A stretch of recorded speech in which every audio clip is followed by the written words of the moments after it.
The Egypt of 5,000 years ago was by far one of the most prosperous places on Earth. Unlike the city builders of Mesopotamia to the north, whose archaeological remnants hint at a dour and pessimistic people, brought together out of a necessity to escape the uncertainties of the natural world, yet still subject to them through the regular droughts and famines of their homeland. The people of the Nile exuded confidence and charisma, and a certainty of their place in the world. For many thousands of years, ever since the end of the last ice age, lush, fertile grasslands had spanned both sides of the Nile.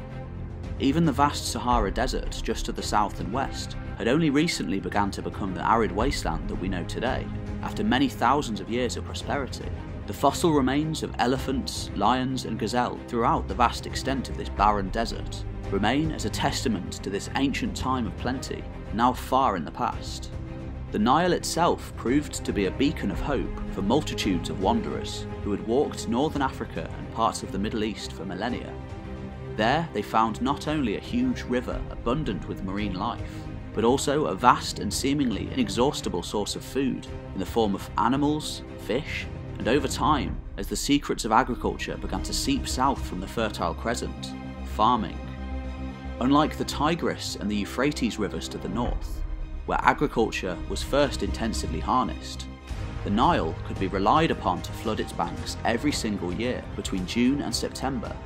This annual flooding became a central part of the existence of these proto-Egyptians. As the secrets of agriculture gradually crept into the region, or even as long-held agricultural techniques, such as carefully cultivating wild grasses, were honed and adapted to the abundant and regular supply of fresh water, farming began to take off like wildfire. This agricultural revolution, in turn, led to a huge growth in population, and in time, the development of a number of small statelets along the river. The most important of these states, established by around 3500 BC, were Lower Egypt, based around Memphis at the mouth of the Nile, and Upper Egypt, based much further south around Thebes. Over the centuries, as these two states became more and more socially stratified and developed, largely due to the immense boost to prosperity that the Nile granted, another byproduct of human growth began to rear its ugly head: war. Inevitably, the two kingdoms of Upper Egypt and Lower Egypt were always going to come to blows, and over time they did, although very little is known of these early engagements. A number of pharaohs or kings arise during this early dynastic period, yet most striking of all was the ruler of Upper Egypt, known simply as the Scorpion King. He was probably the second ruler of his state to bear that name, and although almost nothing is known of his reign besides a few fragments of archaeological evidence, it was Upper Egypt that eventually triumphed over Lower Egypt, establishing itself as the unifier and stronger partner of the two kingdoms.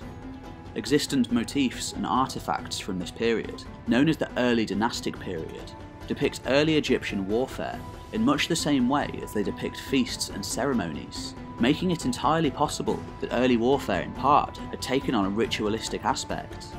Other influences include unmistakably Mesopotamian-looking warriors and items. Some scholars have even gone so far as to argue that the early Egyptian rulers, such as the Scorpion King, may have actually been Mesopotamian in origin, as city building and intensive agriculture in Samaria predated that of Egypt by a few thousand years. This influence from the Middle East begins to wane and then entirely disappear during the reign of the Scorpion King, and shortly afterwards during the reign of the next king to definitively rule over Upper and Lower Egypt, Narmer.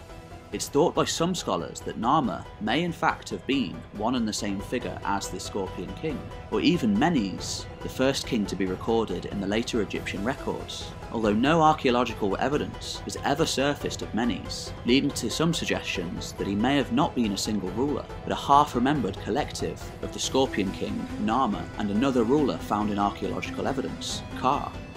It's thought that early rulers of Egypt may have actually kept irrigation to a minimum as to control the flow of food and prosperity to ensure their continued power, influence and wealth. Over time, this probably led to the quasi-divine perception of pharaohs, who could quite literally control the waters of the Nile, and thus the continued existence of society, and they used this flagrantly to their own personal advantage.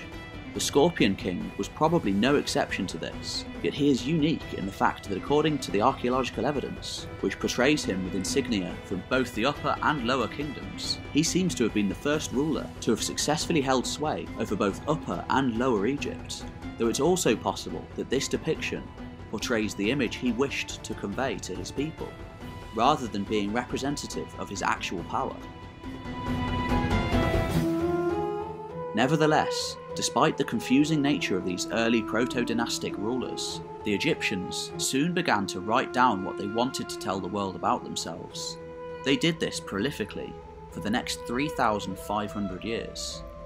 The first dynasty, established by the Scorpion King, Narmer or Menes, or even all three, lasted until around 2910 BC. It was replaced by a second dynasty, which ruled until around 2680. It was then, during the time of the third dynasty to rule over Egypt, that something extraordinary began to happen. The pharaohs of Egypt had gained such mastery over the waters of the Nile, and by extension their subjects, that they began to construct vast and colossal edifices out in the desert to ensure their swift arrival into the afterlife.